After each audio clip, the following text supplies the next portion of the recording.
The Junior Solar Sprints, or JSS Student Workshop, is an in-school class offered by TransOptions.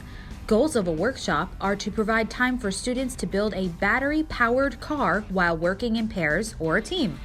Participants learn about gear ratios as they design, troubleshoot, and ultimately persevere, getting their model car to move. After the introduction to the workshop and materials needed for the model car, students are left to learn by doing and building.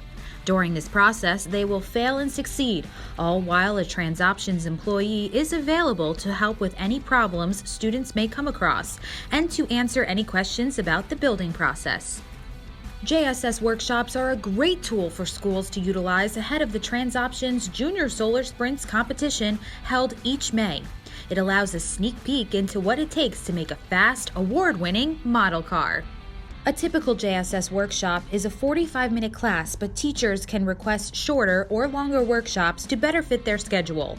The workshop is also flexible by meeting the needs of the group and can be modified to fit different learning levels.